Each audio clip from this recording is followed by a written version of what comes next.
All right, so we're gonna get into it, man. The title of the class for today is called "The Art of Communication." The art of communication. Why? Because in my observation, there's a lot of communicating that we need to do in the truth, but there's a lack of that, in some ways, And so, what I want to do is I want to go through some of the negative traits that we have, and then some of the positive things that we need to do in order to be better communicating, better communicators. Because there's three types of phases. When it comes to communication, you have the no communication, you have communication, and then you have effective communication. So we gotta get on that effective communication level, and so that's what I want to kind of talk about today. Because it's everyone against the Israelites. We're by ourselves in this thing. So we got to make sure if we're going to bring forth the kingdom, we got to make sure that we're communicating correctly. All right. Can I say something real quick before you get into the meat of it? Yes. Israel, pay attention. Put down any distractions. If you're one of those type of people that's watching this class on your phone and you tend to get out of the class so you can scroll through your Facebook, get on the computer. Get rid of the distractions. Put the kids up. Get them settled where they need to be at. Because communication is what really can either help our nation or hurt our nation. So we need to really pay attention to what Elder Yachin is about to go into, and so that we can progress. All right. Right. All praises. Yeah. And we gotta, we just gotta figure out what we're doing right and what we're doing wrong. Because a lot of times people will be like, "Oh, communication.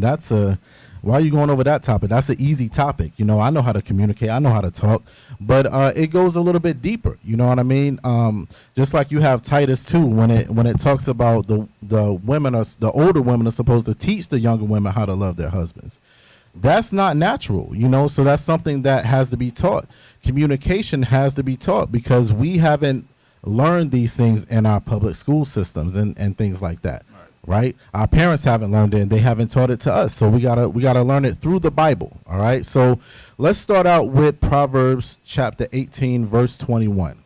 It's the book of Proverbs, chapter 18, verse 21.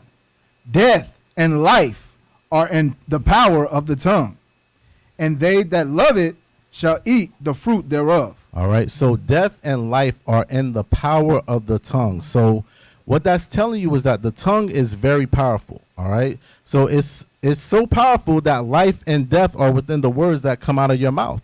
All right. So it just depends on what side you're on. Are you on the life side or are you on the death side? All right. And you can use your words to do different things. So you can use your words to uplift, to bring together, to resolve issues, or you can use your words to tear down, to divide, right? To stir up issues among brethren. Okay. So what we got to realize is that we're in a spiritual war, all right? And the most dangerous weapon that you can use in that war is your tongue, all right?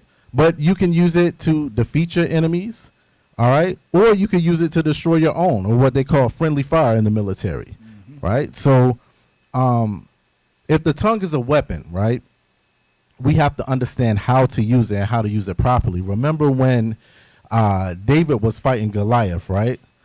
David and Saul gave him his weaponry. He gave him his shield and everything.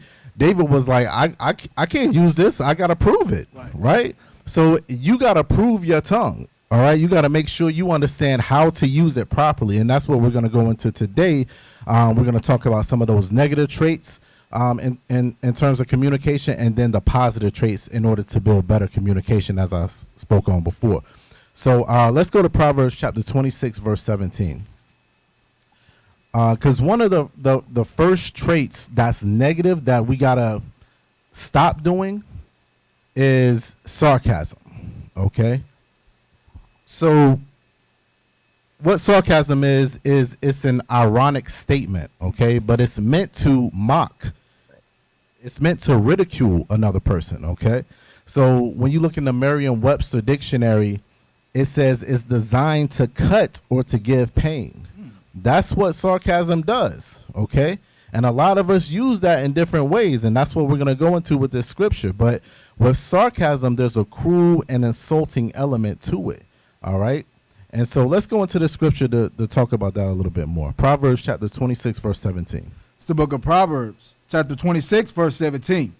He that passeth by and meddle with strife belongeth not to him, is like one that taketh a dog by the ears. Okay, so first and foremost, there's going to be people who pass by and engage in situations involving strife, and it's not even their own issue, first and foremost. Those type of people are always going to find themselves in some type of drama in some type of way because they're attracted to it. It wasn't even their issue, but because they hear the drama, now it's like, oh, I got to give into it. Now I got to get myself into it. But it says that is like one that taketh a dog by the ears. So when you take a dog by the ears, what happens? You're going to get bit. Yep. Okay? So meaning what? You got to mind your own business, first and foremost. You can't always be worrying about what somebody else is doing. You can't always be worried about what the tea is, you know? That's not how you're supposed to operate. And the way the Lord described it is like, think about it. It's something unnecessary. Yes. Like for you just to walk by and grab a dog by its ears is very unnecessary. There's plenty other ways you could have grabbed the dog, but you choose to grab it by its ears. Exactly. So God is showing you that you meddling in something that don't got no business meddling in is unnecessary. It definitely is. It's very unnecessary. And it's not going to be to your benefit. It's going to be to your detriment at the end of the day. You know, and honestly, that'll be the same reason why, you know, those people's lives are in shambles, right? Those people's lives are not in order like it should be according to the scriptures, you know, because they're too busy meddling in other people's matters rather than fixing their own stuff, you know, fixing what's at home. All right. So read on. Verse 18. As a madman who casted firebrands, arrows, and death. So firebrands, arrows, and death, they're all very, very destructive. Okay. So just as a man of war that will cast these things out to defeat the enemy, read. So is a man that deceiveth his neighbor and saith, am I not in sport? It's just like the man that tricks his neighbor by using sarcasm and saying, oh, I was just joking. Right. Oh, you know, brother, I'm just a comedian on the block, right? So people love to hide behind jokes, all right? And, you know, we'll say, oh, I'm just joking and that sort of thing. But in reality, there's truth behind what we're actually saying. You know, the feelings that we have are actually reality, okay? So we can't do that because what we're really doing is we're magnifying ourselves to someone else's detriment, all right, to someone else's expense, all right? We can't do that. So what you do is you come off as a comedian, but, you know, at the same time, the people that are witnessing it are watching you cast down your friend. You know, they're watching you put down your brother or sister, okay? So your words and your tone of voice, they communicate the wrong thing to people.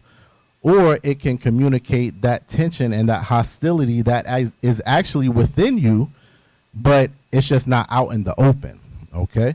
So what we got to do is we just got to be upfront. We got to be honest with ourselves. We got to be honest with the people that we have issues with and let them know how you feel from the jump rather than hiding it and then it starts to grow into something else that you can't control at the end of the day. Man, and that thing about sarcasm, man, it's like, it's messed up because somebody could tell you something harsh or hurtful in a harsh or hurtful way. Yep. And then you can react a certain type of way, but when somebody's fly with it when they use sarcasm, it's like if they use sarcasm in front of other people, like you said, am I not in sport? Right.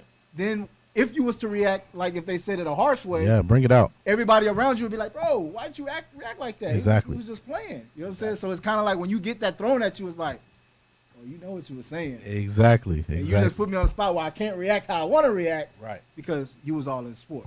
Exactly. And that's that friendly fire that I was talking about because that person knows. They know what they're doing. They know, okay, if I bring it out this way in front of these people, they can't say nothing to me because everybody else is on my team. Everybody else thinks that, you know, I'm just joking when I'm really trying to, you know, cast them down. All right. That's that friendly fire that I was talking about. This is war, man. And sometimes our own people be the ones that's throwing those darts at us. All right. So sarcasm. Let's stop doing that. All right. Another one, being passive aggressive. All right. I'm just getting right into this thing. Like, I'm not, you know what I'm saying? Like, I just got to get into it because it's a lot of things that we do that are not beneficial to us and in terms of growing a nation, you know? All right. So let's go to 2 Samuel chapter 14, verse 28. So first and foremost, being passive aggressive, a passive aggressive person is one that appears to agree, appears to comply with the request, but actually resist it in subtle ways. Okay. So the resistance can range from you pouting, or it can be a delayed vindictiveness. All right. So we all exhibit that passive aggressiveness in some way, especially when we were kids. Because we couldn't just openly rebel. We couldn't openly be like, nah, I'm not doing that. Right. So we did something passive aggressively to disagree with it, to show that we disagree with it. But now, as we're older, as we're adults, as we put away those childish things, there has to be another way that we go about that. Okay, so this is a good example here. We're talking about in the scripture, King David's son Absalom. All right. He's an example of somebody that was passive aggressive, you know, because what happened was he murdered his brother, Amnon. David banished him from the kingdom. He said, you cannot come back.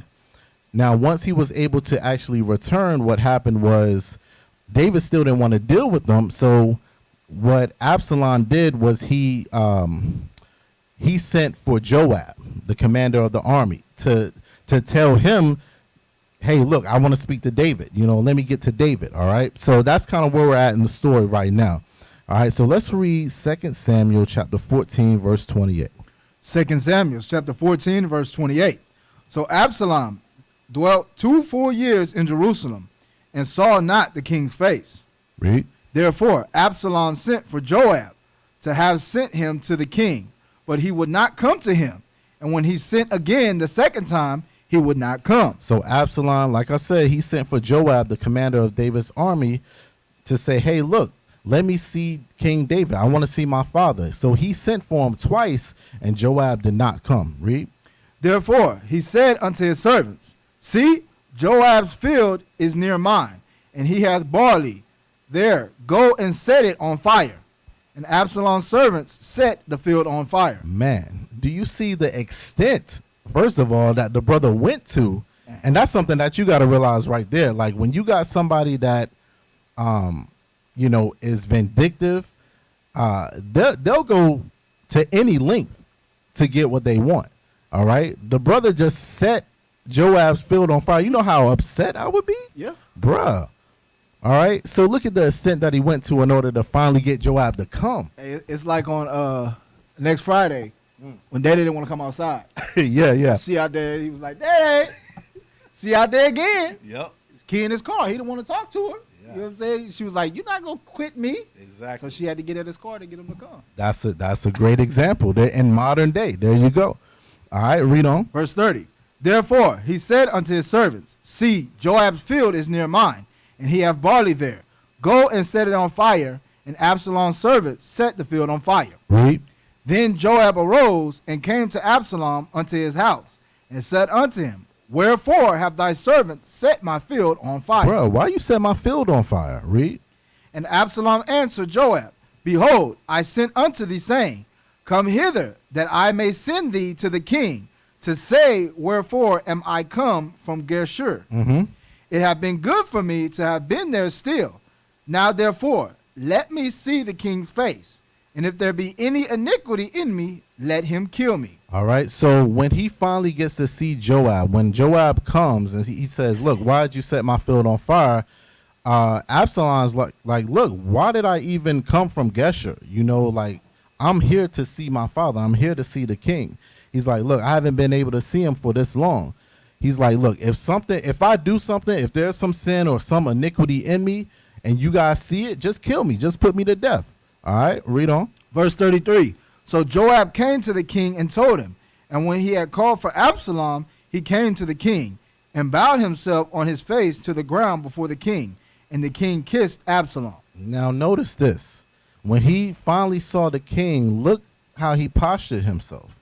He he humbles himself in the face of the king, right? As if there was no issue at all, as if everything's perfect, okay? But secretly, he's holding a grudge within himself. Secretly, he has hatred for his father, okay?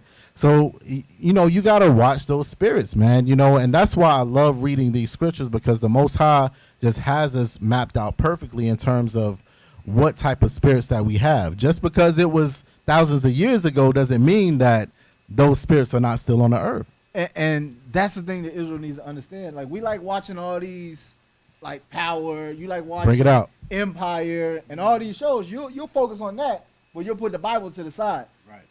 When a lot of the stories that they show come It out of the comes Bible. straight from this. You see all that. You see a son going against the father. Yep. Father going against the son. You see all that stuff. That's how you know we the Israelites. The Bible speaks of. That's right, most definitely. You look at Godfather and all those stories, it comes straight from here.